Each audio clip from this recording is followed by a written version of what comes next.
I want you to remember this day, and for this reason, because what took place today is a defining moment, both here in Vietnam and back in Washington in American politics, because what we're witnessing are two radically, distinctly different agendas that have been now laid bare for all to see.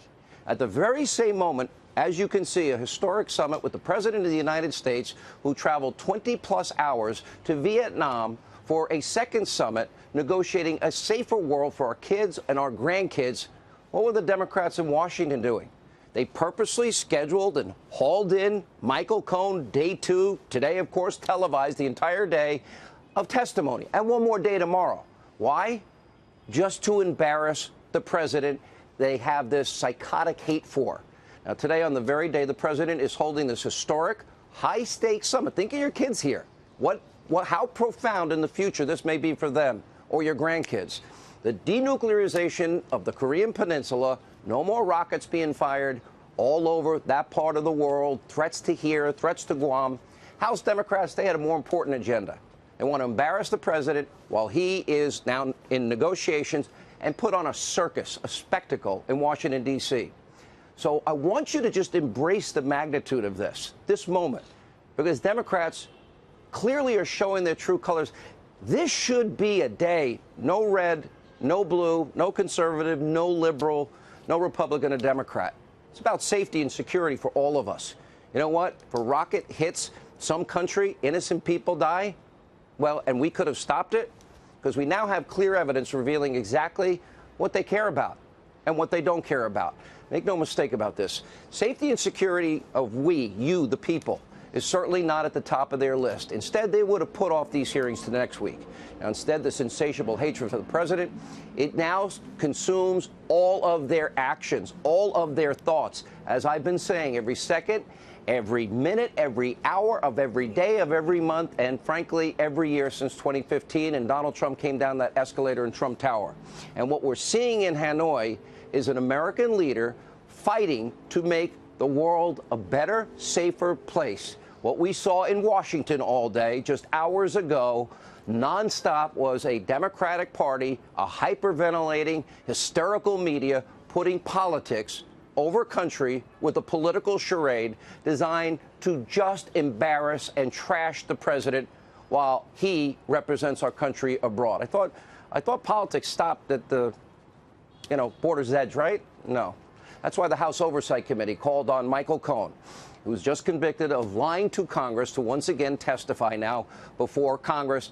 And it was just petty partisan politics. It was a circus. Ohio Congressman Jim Jordan, I think, put it so well earlier today. Take a look. What did you talk to Mr. Schiff about? Mr. Chairman, here we go. Here we go. Your first big hearing, your first announced witness, Michael Cohen. I want everyone in this room to think about this. The first announced witness for the 116th Congress is a guy who is going to prison in 2 months for lying to Congress. Mr. Chairman, your chairmanship will always be identified with this hearing. And we all need to understand what this is. This is the Michael Cohen hearing presented by Lanny Davis. That's right. Lanny Davis choreographed the whole darn thing. The Clintons' best friend, loyalist, operative, Lanny Davis put this all together. Can you imagine if the president gets this accomplished? Wow. Some people might say he deserves a Nobel Peace Prize more than Obama. Now, Congressman Jordan was right on. This is nothing more than a political stunt, a hit job, a circus, highly orchestrated by, yes, the biggest Clinton supporter on the entire earth, Lanny Davis, who is apparently representing Michael Cohen for free, along with Democratic members of Congress and, yes, Michael Cohen himself. Here's the evidence. Let's take a look. What did you talk to Mr. Schiff about? I spoke to Mr. Schiff about topics that were going to be raised at the upcoming hearing. Whoa. Not just what time to show up, actually what you're going to talk about? The gentleman's time expired. Wow. Oh, now we tell people what we're going to ask them ahead of time so they can prepare all their answers. Lying Adam Schiff, the biggest liar in Congress, he was caught colluding again.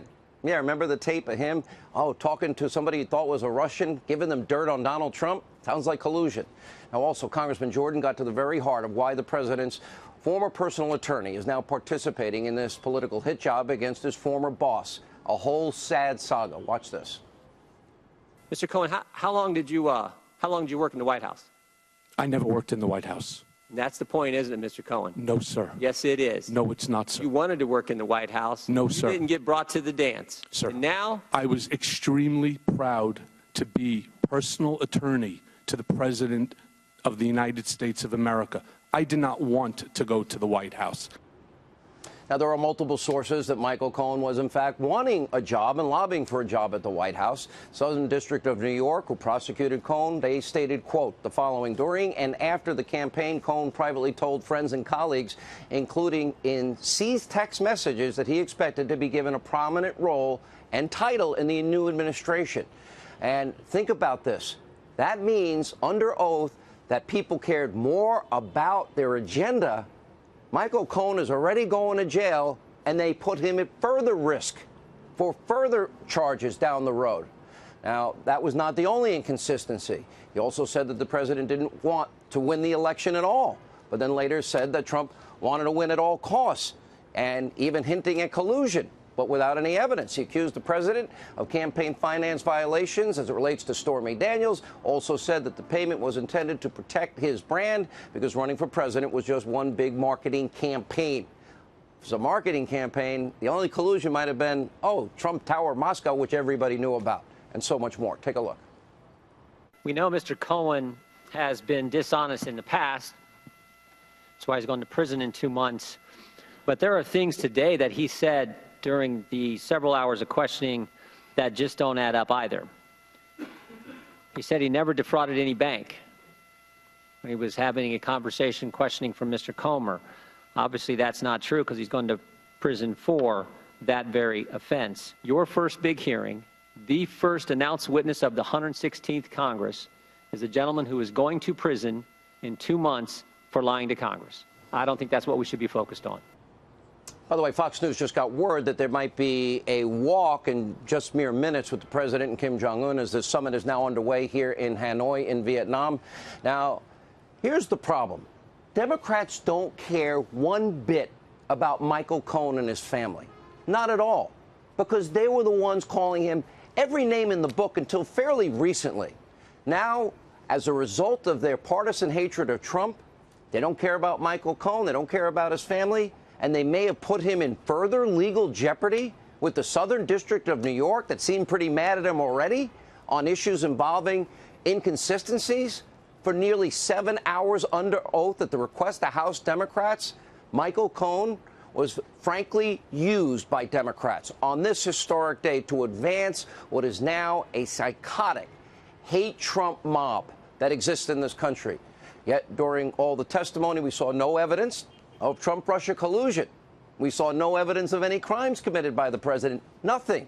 In fact, Michael Cohen himself actually shot down some of the hate Trump media mob's favorite conspiracies. I'm sure this is hurting them a little. Watch this. Questions have been raised about whether I know of direct evidence that Mr. Trump or his campaign colluded with Russia. I do not. Have you ever been to Prague? I've never been to Prague. Never have. I've never been to the Czech Republic.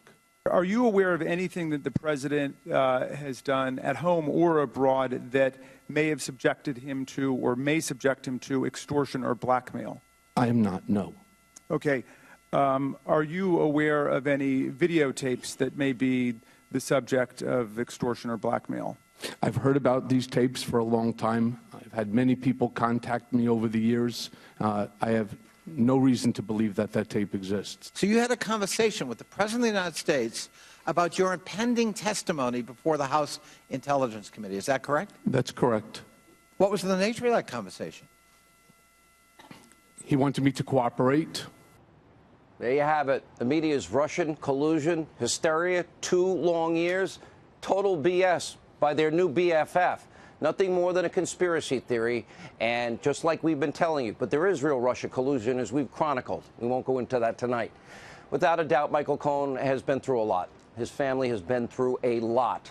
And Michael Cohen pled guilty to multiple felonies. He's lost his law license. He's now facing 3 years in prison. There is absolutely nothing for him to gain from today's political theater. And the question is, why would Democrats, if they didn't have a political agenda, open up Michael Cohen and his family to even greater risk? You saw all of that play out today in real time. Look at the House Freedom Caucus Chairman, Mark Meadows, issuing a criminal referral over Cohen's testimony today. Great job, Democrats. You really helped out your friend. Take a look. Did you have foreign contracts over the last 2 years? Foreign contracts. Contracts with foreign entities. Did you have contracts? Yes. Yes. Why didn't you put them on the form? Nothing to do with lobbying. It says it's a criminal offense to not list all your foreign contracts. That's what it says.